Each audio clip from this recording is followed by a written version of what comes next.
The White House just dropped a bombshell policy, and honestly, it's about time. Meanwhile, over at CNN, Anderson Cooper got absolutely wrecked for a pronoun snafu. The left's obsession with forcing everyone to play along with their delusions is backfiring beautifully. Well, the White House is out with a new policy on gender pronouns. Press Secretary Caroline Leavitt says reporters who have pronouns like she, her, he, him, and they, them in their email signatures won't be getting a response from the White House because she explained, as a matter of policy, any reporter who chooses to put their preferred pronouns in their bio clearly doesn't care about biological reality or truth, and therefore cannot be trusted to write an honest story. The White House just drew a line in the sand. If you're pushing pronouns, you're not getting a response. And why? Because it's a giant red flag that you care more about leftist ideology than actual journalism. But of course, the left is gonna lose their minds over this, because how dare anyone refuse to play along with their wokeness? Well, look, one of the things that Donald Trump won on were some of these cultural issues, and it's a very slight sidestep from this to men and women's sports, right? People get that continuum. And what people really feel is that if you are imposing on me the obligation, if you're burden shifting, to use the legal term, to put it on me to recognize some internal decision that you have made, well, then I find that coercive. I find that to be a detriment of my freedom. And let's be frank, if you have to tell me, that means you're not pulling it off. And so I should not be expected to figure that out. That's not my problem. What a perfect layup. I love you for that, Paul, because Harris, I'm going to talk about a real-world application where someone didn't know. And let's see what happened. This is during a CNN town hall with Vermont Senator Bernie Sanders last night. Host Anderson Cooper, who got caught in a gender pronoun trap. Watch.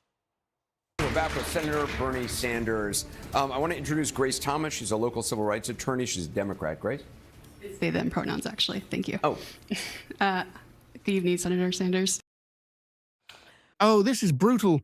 Anderson Cooper, the guy who made a career out of smugly lecturing conservatives, just got publicly humiliated because he couldn't keep up with the left's ever-changing pronoun circus.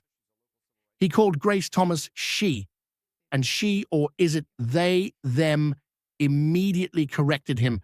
The look on his face, priceless. Even he can't keep track of this madness. And that's the whole point. This ideology is so convoluted that even its biggest cheerleaders trip over it.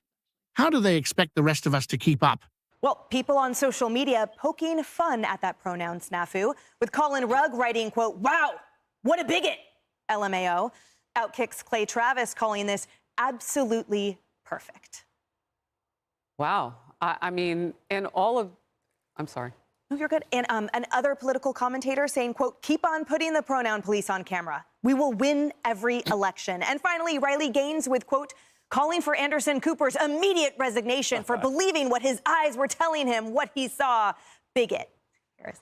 Yeah, I look at this and I love what you said. I wrote it down, Paul. Burden shifting. So if you're leaving me to my own devices to determine whether or not your God-given name, your God-given gender that is before me is what is different from how you want to be seen, well, then I'm just going to go with the original. But in a town hall setting, maybe all you have is that little blue card that says this voter from so-and-so, and you don't get the pronoun. So the correction there, I understand. Now let's get back to the White House. There is a political penalty if you misgender somebody. And in that setting with those reporters, they've got a gotcha all built in with their resume and name. That's such a great point.